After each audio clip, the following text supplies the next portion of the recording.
Hi everyone and welcome to Zudello. This video is going to be about two-way matching with budgets. So to do that, we'll go to the purchasing module, into the purchase orders submodule, and what you'll be able to do from here is create a purchase order. And what that will generate is a form. Now that form can be whatever you want it to be and configured how you need it to be there. So first of all, the suppliers here, you can see that here, and that will be fetched from your ERP. And on top of that, you're also able to use the line items as well to add more stock codes and information there as well. Okay, so what I'll do is just pick on one that I've already created. So we'll use InFruit here.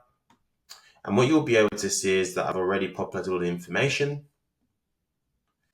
And now what I'll show you are the budgets. So some key facts here about the budget section is that this can be fetched from your ERP or created within Zudello and then pushed to your ERP. It will include transactions or journals from both your ERP and Zudello. And on top of that, you can use any dimension you like or combination of dimensions as well. So as I scroll down here, you can see the different departments. So mine's based off department here.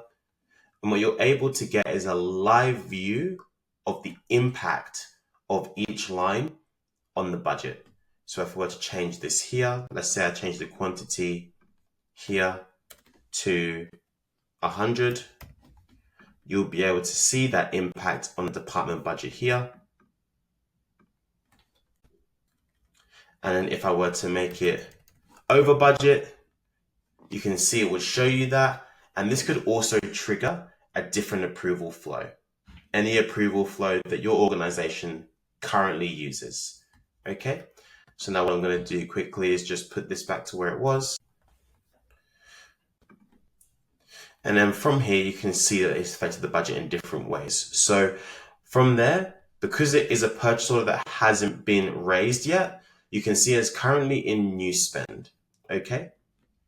Now this will change into pending spend when this purchase order goes into the approval flow. Okay. Once this purchase order has gone into approvals and is then raised, it will then go into the committed spend section here as well. Committed being that you've committed to spending it, but it hasn't been spent yet.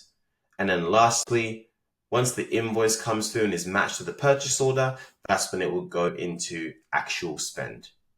Okay, so what I'm going to do now is just save and submit this purchase order into the approval flow. Again, this approval flow can be wherever you need it to be. And from there, it goes to me for approval. So I'm just going to approve that one.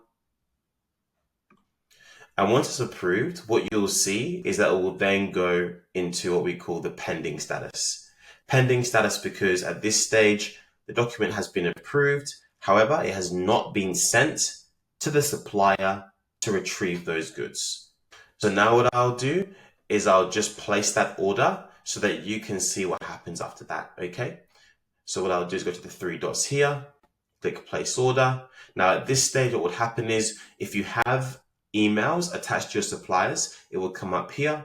And we can also help you set up an automated message to the supplier asking for the goods you need and attach a copy of the purchase order as well. So for demo purposes, I'll place the order without emailing, and that's when this document will go into the placed status. So now let's see what happens to the budget from here. You can see it's gone from new spend to pending spend and now to committed spend. Okay, because it's now been raised with the supplier. So now what I'll do is show you the invoice as well. Okay, to do that, we'll come out of there, we'll go to the invoices submodule, and we'll go to the invoice here. Now, normally, this will be matched on extraction because we would extract the purchase order and it would match to the invoice based off the extraction of the invoice, okay? But I've taken that out and I'm going to put it back in now so you can see what happens when I apply those trained rules. Okay, so go to the three dots here and apply the trained rules. And now it's just looking for that purchase order, okay?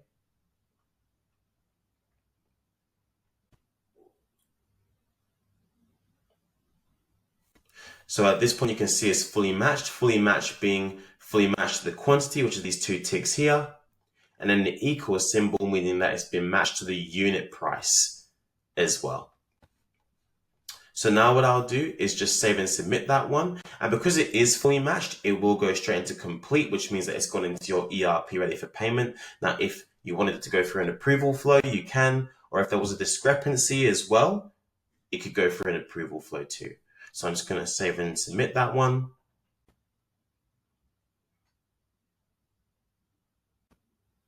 And as you can see here, it's closed there. So I'm just going to find it in the complete status for us here. And that is this one here. Now that it's going to complete, the purchase order will have also gone into complete because it's been fully exhausted. And now what I want to do is show you what's happened to the budget section as well. So you can see it was in committed spend, and now across both, you can see how it's gone into actual spend. Actual spend meaning that it's been actually spent and is now shown in the budget. Thank you very much.